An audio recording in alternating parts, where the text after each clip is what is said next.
par équipe est un effort particulier puisque les coureurs s'élancent à 8 en même temps sur la ligne de départ. Et le temps à l'arrivée est pris sur le 4e coureur, donc tout l'enjeu est de finir le plus possible et donc de bien gérer les relais, les durées de relais et les intensités de chacun des coureurs. Oui, voilà, je travaille pour la banane de Guadeloupe et de Martinique et c'est une fierté de les voir sur le Tour de France.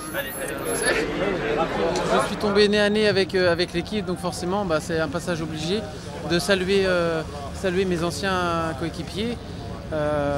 Faut savoir, depuis mon arrêt de carrière, c'est la première fois que je reviens dans le milieu, donc ça fait toujours plaisir de revoir les têtes avec qui on a partagé de bons moments.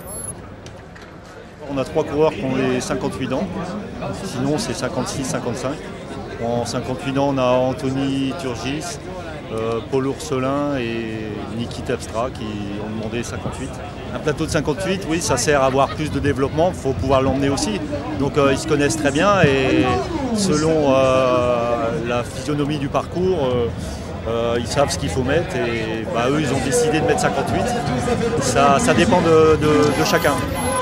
Allez tout en tenue, Total Direct Énergie.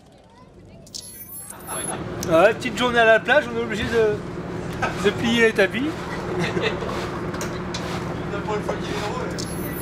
Parce qu'avant le temps intermédiaire, on a une putain de faux plat montant quand même, il fait 1 km presque. Ouais, il est là, ouais. Il y en a un là et un pour aller chercher les 2 derniers kilomètres aussi.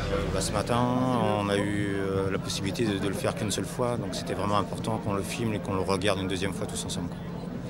Maintenant, c'est un exercice qu'on a aussi beaucoup pratiqué sur les stages hivernaux. Donc voilà, un petit rafraîchissement, on va dire, de mémoire pour les automatismes. Tout devrait bien se passer. Quelle est la réelle difficulté d'un contre-la-montre par équipe? La pompasse. On a toujours la pompasse avant un chrono par équipe parce qu'on ne dépend pas que de nous et ça ne dépend pas que de nous. Donc on a toujours un groupe derrière. Donc voilà, il faut être hyper concentré et toujours penser au groupe et pas faire d'erreurs techniques surtout.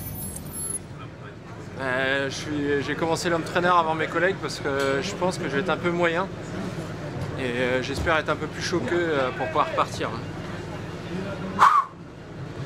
Tu me mettras un malto. Demain, 3e étape, Binche-Épernay, une étape longue de 215 km, une étape accidentée, pourquoi pas pour le team Total Direct Énergie, des petits points.